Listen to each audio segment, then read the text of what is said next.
Okay, today we're going to talk about China, ancient China.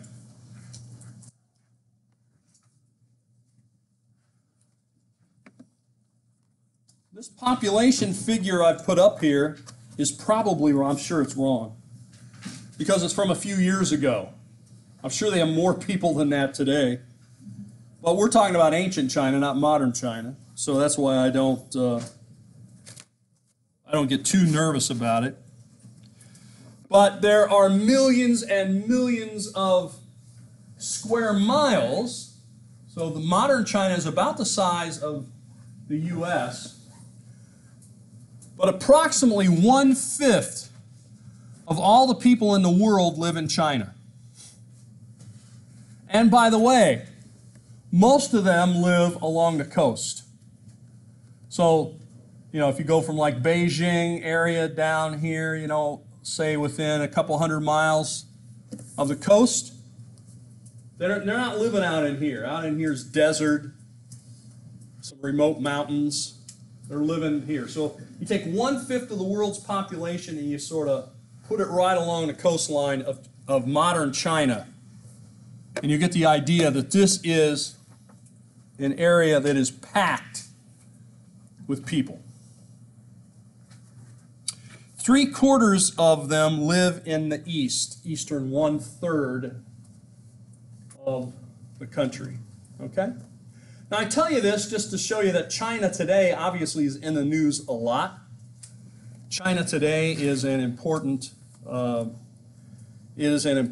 nation, and we are in the midst of a trade battle, because they have so many people.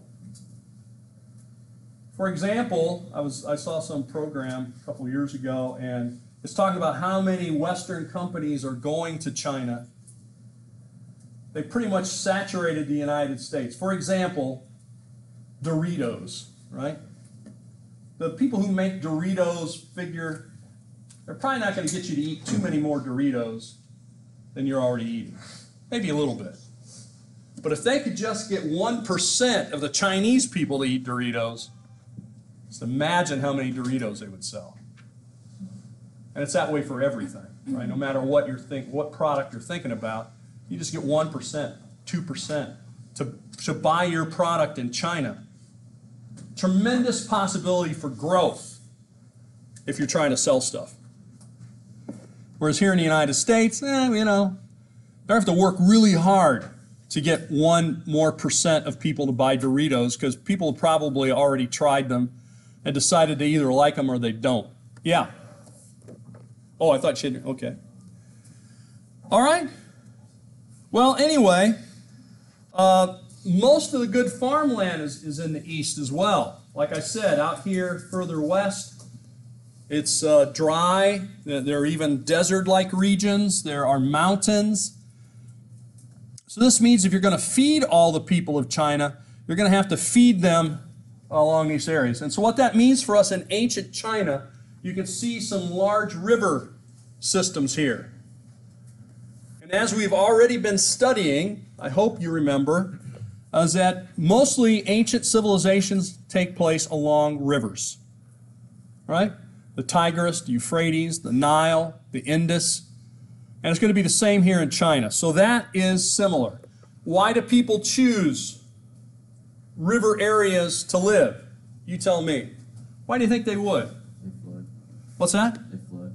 They flood, and that's a good thing? What's good about a flood? It's good for the soil. Okay.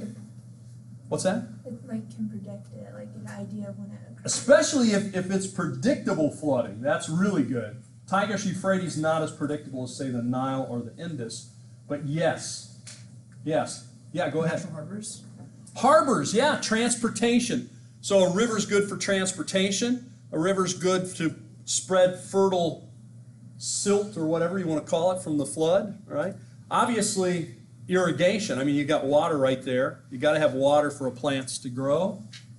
You got transportation. It's also somewhat defendable. If somebody's coming at you and you're behind, there's a river between you, the river's going to slow them down, if nothing else. May not stop them, but it'll slow them down. So there's a lot of advantages to a river. Water, the number one reason. Fertile soil, transportation, maybe somewhat defensible as well. Okay, for all these reasons, the earliest civilizations take place along rivers. Okay? Well, anyway, let's move on. So the earliest settlement take place along two rivers, the Yangtze River and the Yellow River. Yellow River is in the more north, Yangtze sort of central, south part.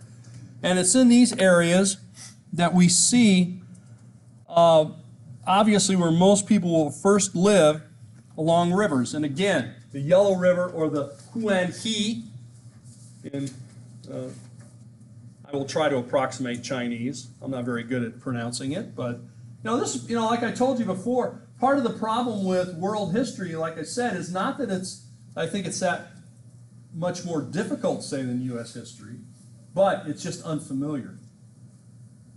Huanghe River, you may not know that. Mississippi River, you probably have heard of. The Ohio River, you probably heard of. So, but here, for all the reasons that we see people settling in other rivers, this is why people are settling here. And of course, the Yangtze to the south. So the earliest settlements come there. Because they can grow crops there, the primary staple in China is what? Rice. Rice is a unique crop because most crops will not grow underwater. Rice requires, in the beginning, to start in submerged field, or a rice paddy, P-A-D-D-Y. A rice paddy, basically those are constructed by the farmer. They put little ridges around it, they pump water in, and then they stick in the rice through the standing water. Now eventually that water will evaporate, and then you'll see the rice, and it'll look a lot more like, say, wheat or something. It'll look like a more normal field, what we consider normal, what we're used to seeing. But it's rice. All right, so here is another map which shows you the two main river systems we want to talk about today, the Huanghe and the Yangtze. And of course, the other thing that we will run into are spelling differences. There's a lot of spelling differences in different textbooks and at different times. Because China, many of the words will be anglicized. That is, they'll be brought over into English in a different way. For example, you see Beijing. Beijing, for a long time in textbooks in the United States, was called what? Anybody know? Peking. Peking. Beijing. It's not really that close, but that's the way it is. So this is another thing you have to learn. If somebody does mention Peking, they're really talking about Beijing. And of course now it's been switched over so long, you guys haven't even heard of Peking. But it seems like we got a restaurant in town called the Peking Restaurant on Florida Avenue. I believe so. But you can check. If you go down Florida, it's on the right-hand side. It's an older place, and it's got pretty good food. Peking Restaurant. Well, that name preserves then the old way of writing Beijing. Now here's just a reminder to us of these river valleys, these river civilizations. We have the Nile, we have the Tigris-Euphrates, we have the Indus that we talked about, but also the Ganges, and then the Yellow River. These are the earliest ones. So these are the four oldest river systems in early history, for all the reasons we've already mentioned. Just a little reminder that you can find parallels.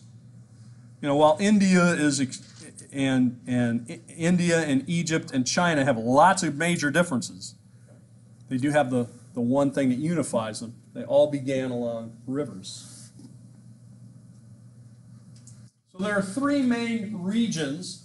So just doing a little bit of geography just to get us familiar with China. And I've just here showing you the eastern part of China and a bit of Southeast Asia as well, along as Japan.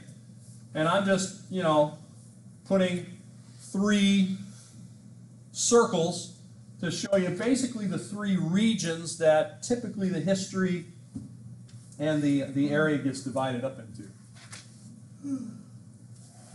There's the North China Plain along the Yellow River, or the Huanghe. And this was home to the Han Dynasty. The Han Dynasty. By the way, the Han Dynasty's period roughly overlaps, if we're thinking about it more in the West, the Roman Empire.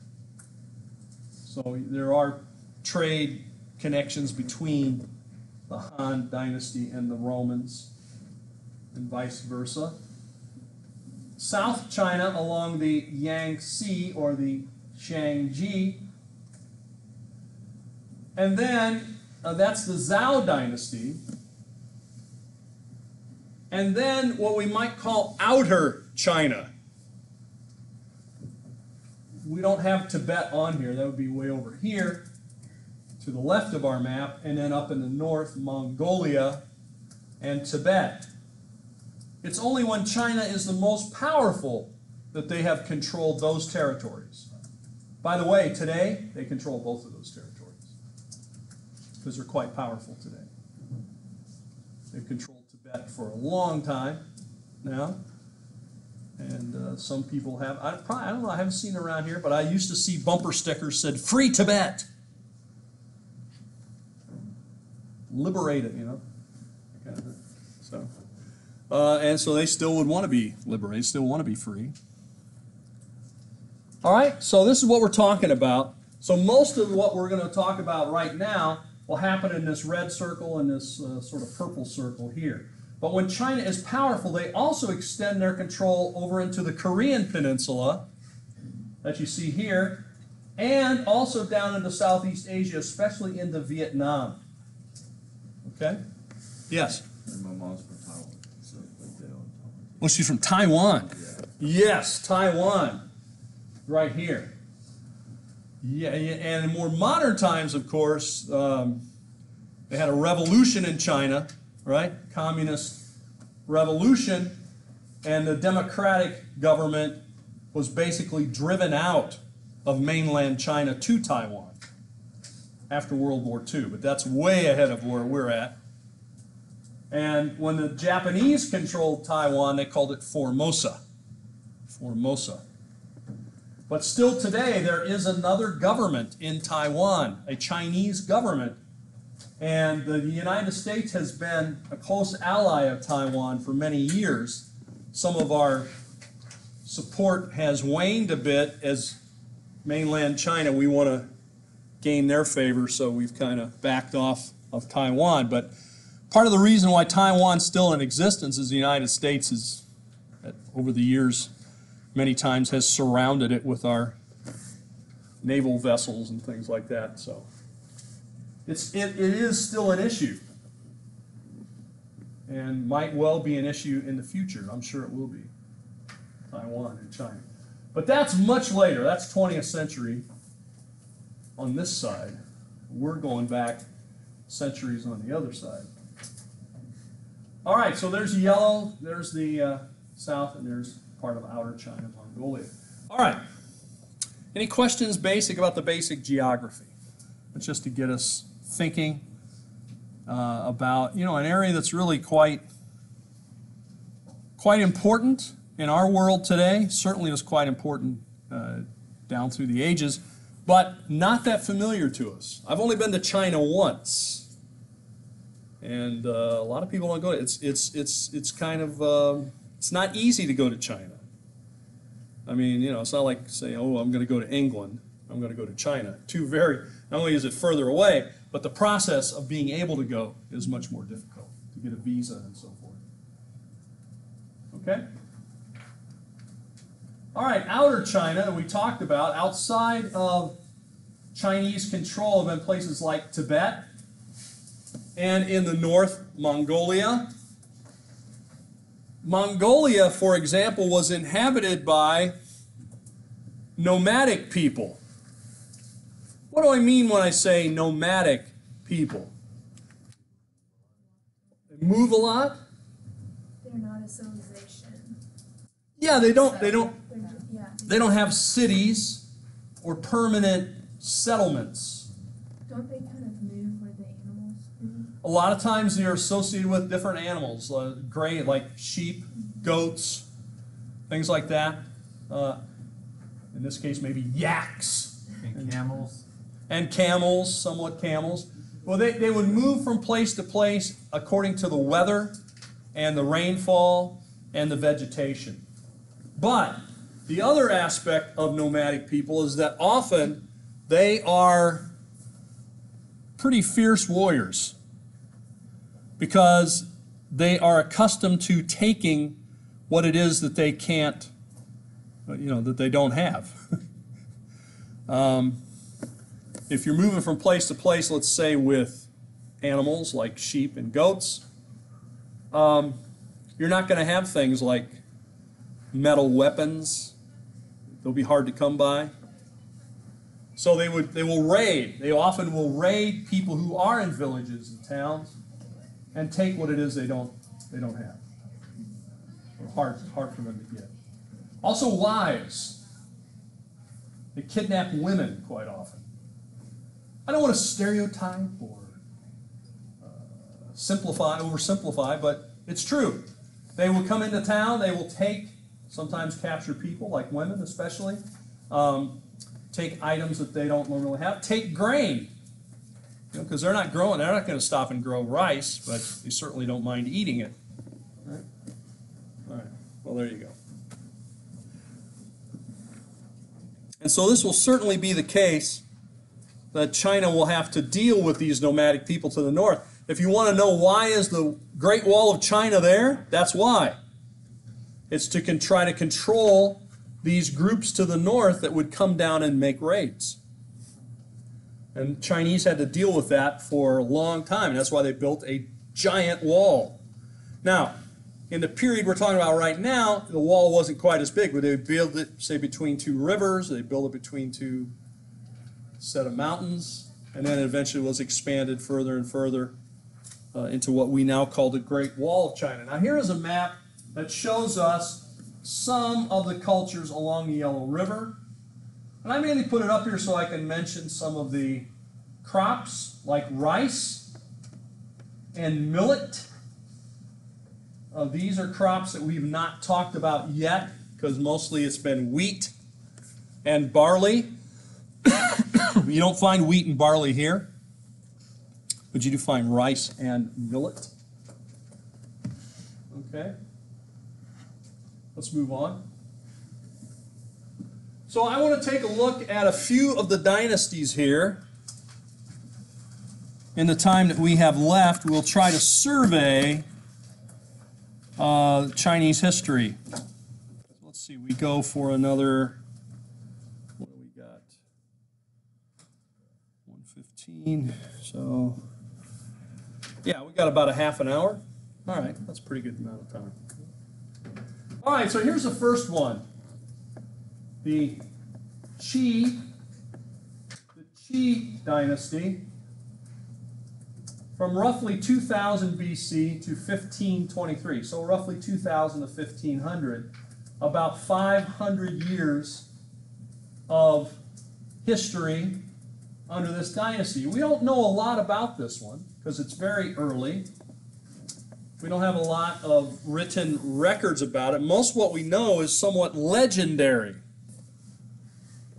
But stories that come from this time speak about 5 emperors, 5 important emperors. So what we see in the early history of China, it is ruled by monarchs. or emperors. And we're going to see a series of empires or dynasties of China starting here around 2000 BC and extending on throughout the period we're going to talk about in here. And really on up into more modern, I guess what you might call modern times, right? All right. One of these emperors named Yu. Yu is credited with unifying China. So there you go. That should be easy to remember. Yu unifies.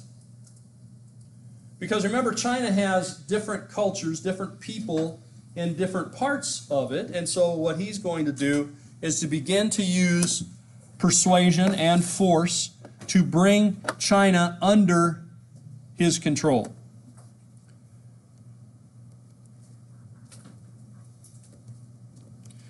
Now we see here some of the areas of the settlement in that sort of olive green, that dark green. That's the fertile areas where things will grow the best. I like this map because it also gives you a little bit idea of the hills and the mountains. And you can really see the river valley here, where the richest fertile land is. You also see where some of the cities, notice the cities that emerge right along the river itself. And one of the things that they will begin early on in China is building waterways or canals that are going to connect, even eventually connect these two giant rivers in what's called the Grand Canal. That'll come a little bit later. But this will be for transportation. It'll also be for irrigation. And it'll help China centralize, help the emperor be able to move his troops around faster because the troops can move from place to place. The next dynasty, yes, go ahead. Is Yu also credited with introducing the irrigation and like the drainage for the floods, or just the... Yeah, he was involved in that, his administration, with building some of the canals and the irrigation canals. Yeah, that's right. Now the next dynasty we want to mention is the Shang dynasty. Shang dynasty. And this picks up right after the last one, 1523 to about 1027. So again, roughly another 500 years. So if you want to round it off, make it easy to remember, 1500 to 1000. Okay? What we see developing in China at this time is a political system, a governmental system that historians and others call feudalism. Feudalism. You might have heard about feudalism in other classes. Anybody know what feudalism is? Yeah. It's more or less what's called a very strict method of ruling from that time. It can be very strict, that's right. It's more or less like whoever the emperor is, what they say goes basically all the time. Yeah, and how does the emperor, in say feudalism, a king or an emperor, how do they enforce what it is they want to happen? This is the unique part of feudalism. Yeah. The people under them, they pick specific semi-leaders to rule Okay. regions. Yeah, that's right. And so feudalism, you might think of it kind of like a pyramid.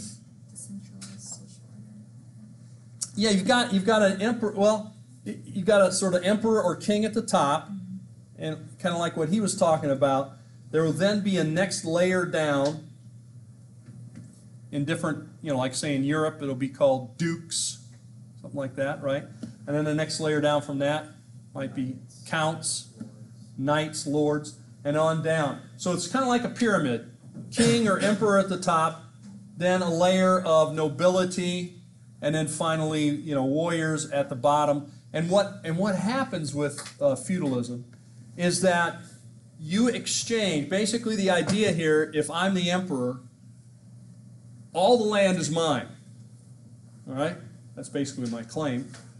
And so this agreement is, since I say all the land is mine, you agree that all the land is mine, but then I'm going to give you a chunk of that land to run. Well, maybe I'll divide my land into 10 parts or whatever. and there'll be 10 very important people who will get to run those 10 parts. But since that is kind of big chunk of land, you're going to take your land, which is 1/10 of mine, and you might divide it into 10 pieces to a next layer for somebody to do that, and so on. Okay? Part of the problem, part of the reason that feudalism happens is that you've got a low population, but you got a lot of land to run. And given that, it's a pretty efficient system. Okay? Because if you've got a lot of territory to guard or protect or defend, and you've got a limited population. So what that means is, you know, like today, we'll have an army, right? And then people will sign up for the army or whatever. And that'll be their job. And if we need more people, then we've got like the National Guard and other people come in. So we have kind of a standing army today. That's what modern countries have. But in this time, in these ancient times, they did not have a standing army. They did not have the amount of people and the sort of wealth to be able to do that. And so they used a feudal system, which basically would say, I'm the emperor, and let's say I divide it up between 10 of you. Part of the deal is, I mean, you're getting a good deal because you get 1/10 of this land to use. You're going to profit from it and so forth. What do I get as the emperor? What I get as the emperor is I say, look, here's the deal. You can use 1/10 of my land and administer it, but when I need you, you're going to come help me. So you got to be loyal to me. And not only do you have to come, but you've got to bring people under you to come. And so I can assemble basically an army pretty quickly, but I don't have to pay them and feed them all the time. Because I say, okay, I need an army now, and so I can call up maybe all 10 of these people, or just the ones I need in different areas. Say, okay, assemble the people in a week, and we're going to go to battle. And so then what you do in turn is you call up your 10 people, and they call up their 10 people, and their 10, and so forth, until we have an army of hundreds, if not thousands, that I can have as the emperor to go into battle to defend myself against somebody else. Okay?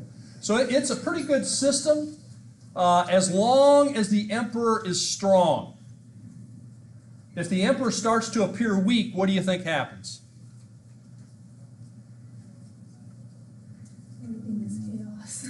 Like, Turns into chaos. the pyramid collapses. The pyramid collapses. You know, if I'm strong and I've got 10 of you that are following me and, you know, so forth, if I appear weak, guess what? One of the 10 of you, or maybe all 10 of you, will say, well, I could take over. So you begin to fight maybe against me or with each other to take over. So it works well as long as you got a very, a powerful ruler, and it can, however, lead to conflict, sort of the next level down. Okay? All right, so that's feudalism. And you've got clan rulers, you've got people that rule different territories, and then they become loyal to the emperor. The basic unit of feudalism is an exchange of rule for land. Yes, it's all about land. I've got 1,000 square miles. I divide it up and I give each of you 100 square miles to deal with, right? And we make a deal. You get this 100 square miles to administer, but you take an oath that you're loyal to me, and you also pledge that you will come and serve me so many days out of the year. Not only you, but all the people under you. And then you in turn divide your land up, your 100 acres, into maybe 1 acre or 10 acre plots, and then you get those people to come to help you when you need it, and then come to help me when I need it. Okay? So it's all based on land, and it's all based on loyalty that are usually administered with an oath, a ceremony where you say, I will be loyal. So it's rule for land, rule of land in exchange for service that is bound by oaths. This is a way in which a powerful army can be assembled quickly without the expense of having a large part of your population just devoted to warfare. So it works. Here at this time in China, definitely. We're going to see it also, it'll be in Japan and so forth. Later on in Europe, we'll see it in the medieval period of Europe. So, a lot later. A very similar system in Europe. And that's usually what most people I talk to are more familiar with what happened in Europe. But it's happening here in China. It will happen in Japan and elsewhere. Part of this idea also is, why, let's say, am I the king or why am I the emperor and you're not? Is because I have been chosen and you haven't. Who chose me? The gods chose me. They did not choose you. Okay? We've seen this kind of thing before. Why is somebody a pharaoh and you're not the pharaoh? Well, the gods chose the pharaoh. They didn't choose you. And so like in ancient Egypt, you're supposed to follow your path, your way. All right? And if where you get into trouble in ancient Egypt and all these cultures is if you want to do something that goes against the sort of order of things. You say, well, I really want to be the emperor, or I really want to be somebody else than what I am. Then that causes conflict. Yeah? And who exactly determined the connection to the gods? I don't know what the priest equivalent would be. Yeah, sometimes the priest, sometimes it's just claimed by the ruler himself. If he's got enough power, who's going to argue, right? No, the gods didn't choose you, they chose me. Oh, really? Well, let's see about that, So yeah, it comes down somewhat to power and force too. Yes. Well, I know that in modern China, like Buddhism, yeah. Hinduism, that type of thing is. I don't know if Hinduism. Those come in much later. Right. So back then, did they have a religion? They had a religion, but it wasn't. It was really more ancestor worship.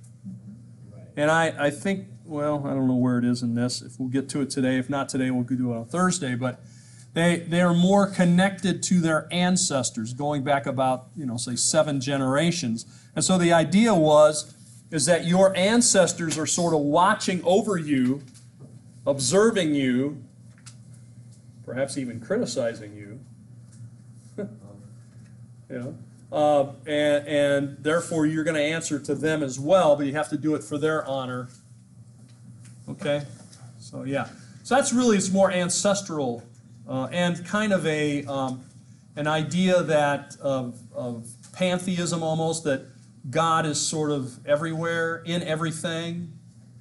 Yeah. So would the ancestors be considered the gods? Well, they do take they are higher than we are. Yeah, so they have more power, they have more perspective.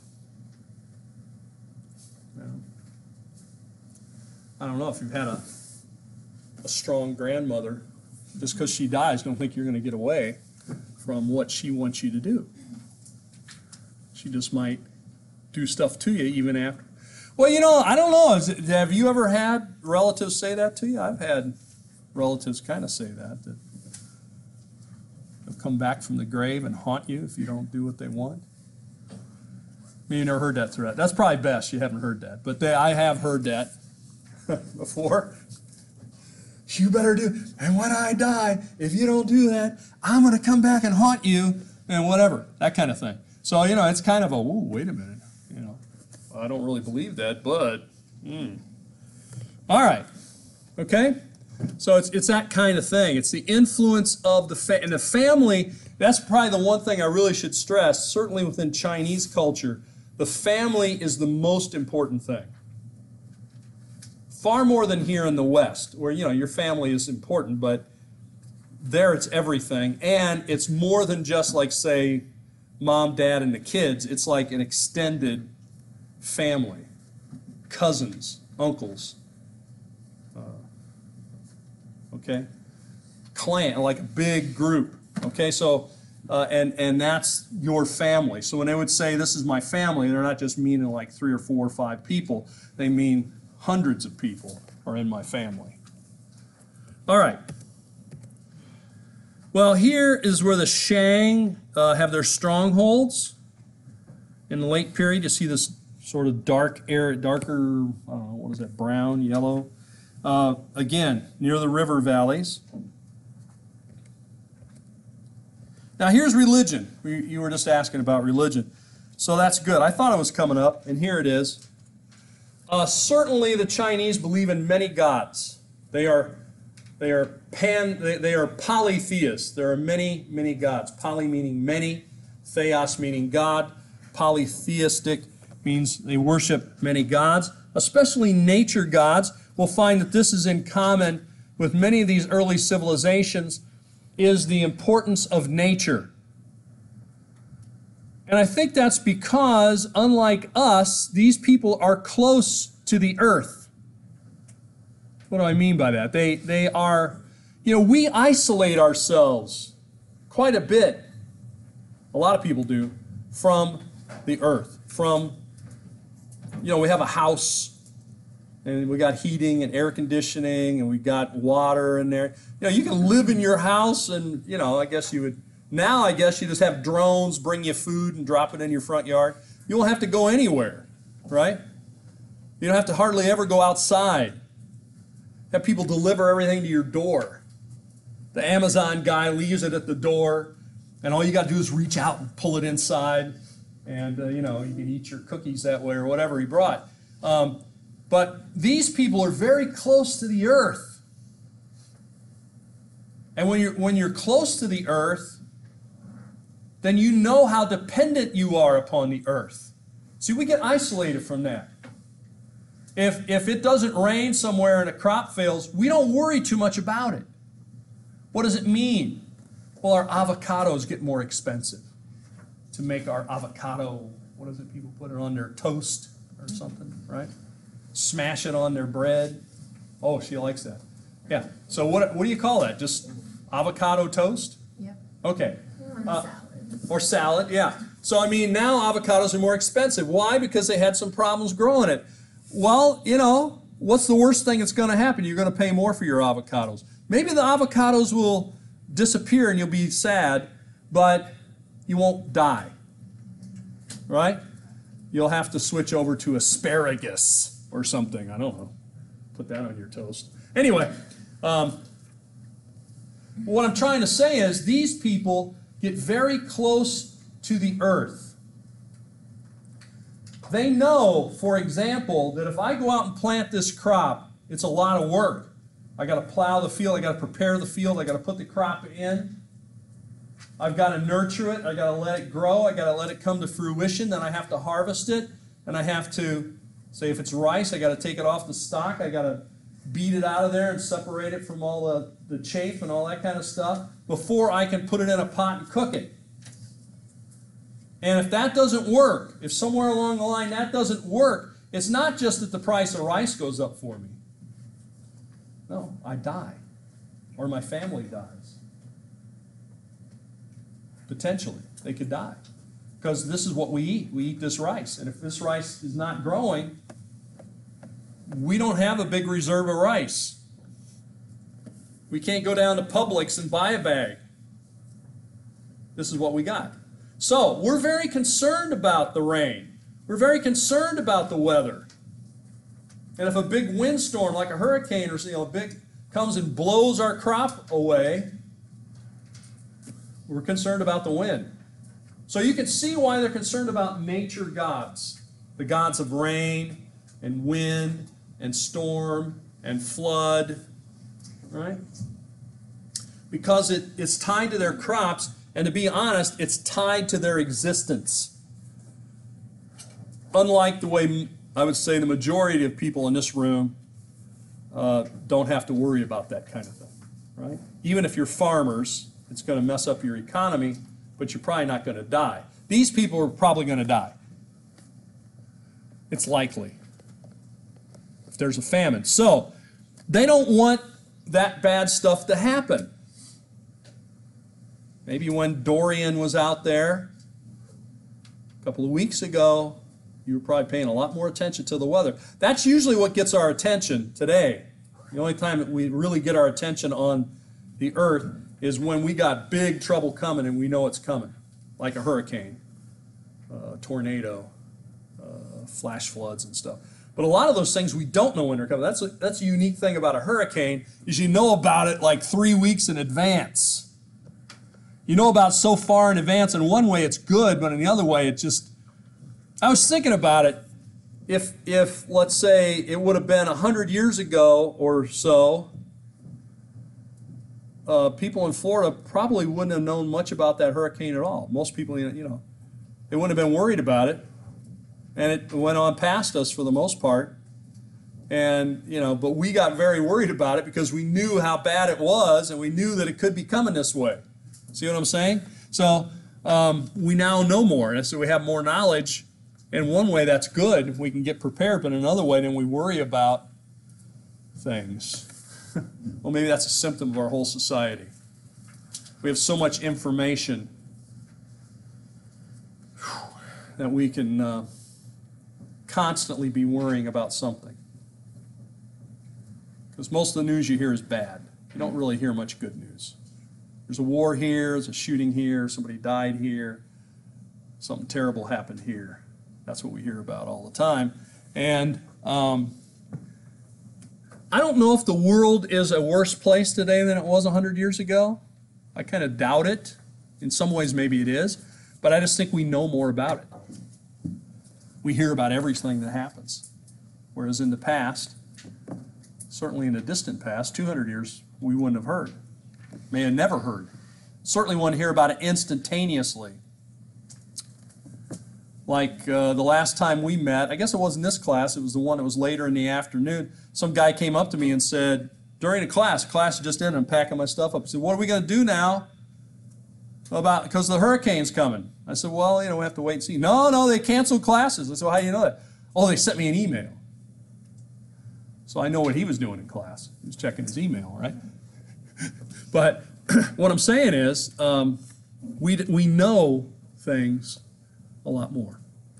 Well, they're very concerned about nature gods, and they're very concerned about human spirits. And by that I mean ancestors, primarily. Your great-great-great-great-grandmother, great-great-great-great-grandfather, and so forth, on down to your most recent deceased relatives, are very real to you, or you think their influence is real on you. Obviously, the ones that you know better are the ones you're more concerned about. But the idea is, you can't neglect even the ones that you never met.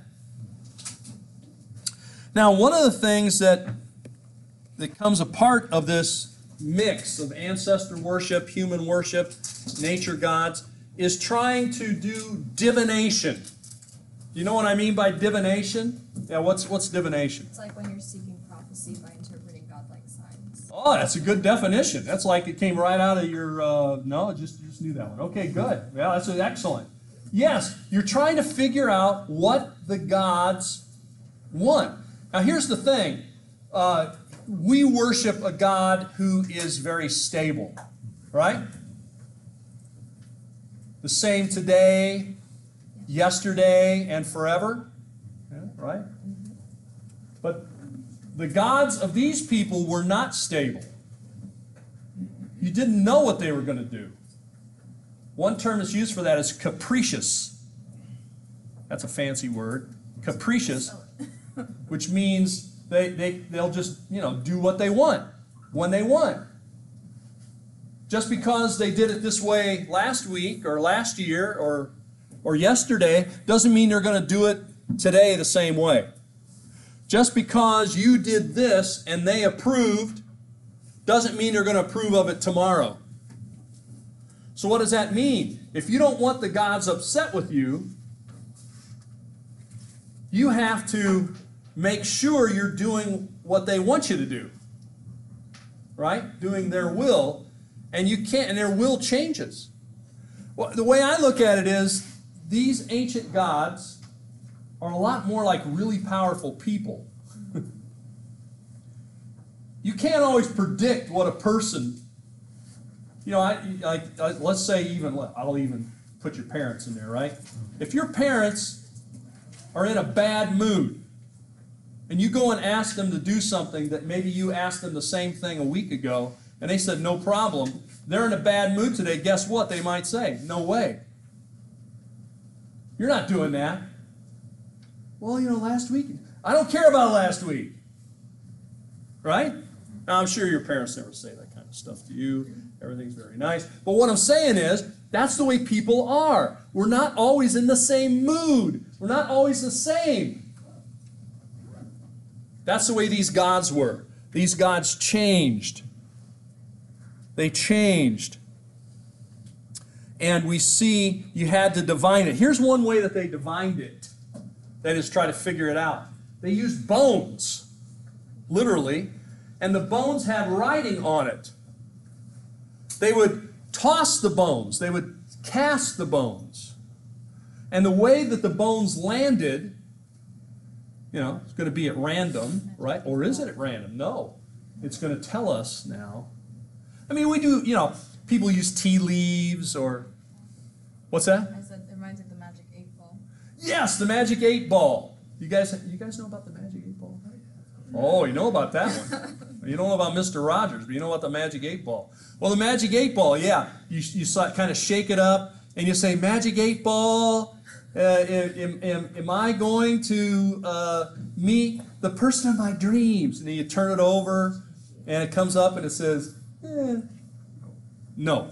Or maybe. You know, sometimes it's kind of maybe. I don't know what it says, like, not at this time, or something. So it has a little triangle in there, and different answers come up, right? Well, it's the same kind of thing. It's a sort of at random, you can get answers, and it's got the writing. So these are Shang oracle bones. Now remember that you're worshiping these ancestors back 6 generations. So think about that. A generation is roughly, most people consider about 40 years. Right? So if you're going back 6, that's 240 years. So think about that. For us today, what would that put us? Back to 17, what would it be?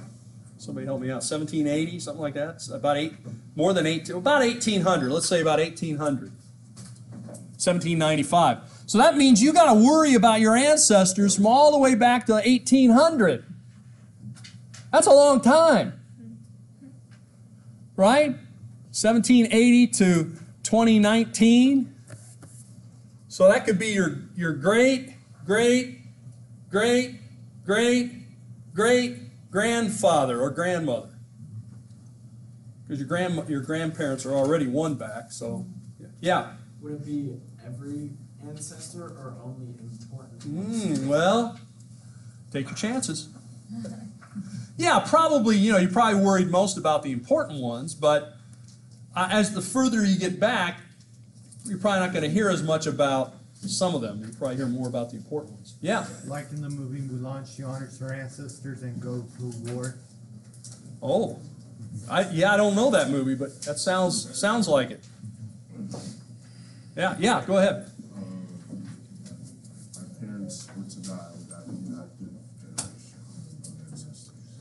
Your parents, yes. Yes. That would be the first generation. So would it be great? Well, you know, if they're still alive, though. Yeah. You know, if they're still alive, right? Typically, you figure your parents are still alive. They may not be. But obviously, that would be one. And then the ones way back you wouldn't worry about. Well, one more thing before we go here. We still got a couple of minutes, so let's not pack it up yet. One of the things that would happen here with your ancestors is that you would try to remember them through rituals, especially feasts. There would be certain feast days, or like holidays, that you would remember them. What's that? Like El Dia de los Muertos. Yes, that's right. And you know, I used to live in rural Kentucky, and people would go out to the cemetery and they would leave food, or some guys would go out there and pour whiskey on the grave because they knew their ancestor liked whatever, this kind of Kentucky bourbon, and they pour some there for them and some for you. It's a ceremony that you remember your departed ancestors, and at special times. Like, you know, it used to be, we don't really do it much today, but it used to be Memorial Day. Memorial Day today is just barbecues and parties. But it used to be you would actually go to the grave, and the whole family would go to the graves of their ancestors, and they would eat food, they'd have a picnic, and then they would talk about their departed loved ones and remember them. All right, we're going to end it there for today. Have a good day.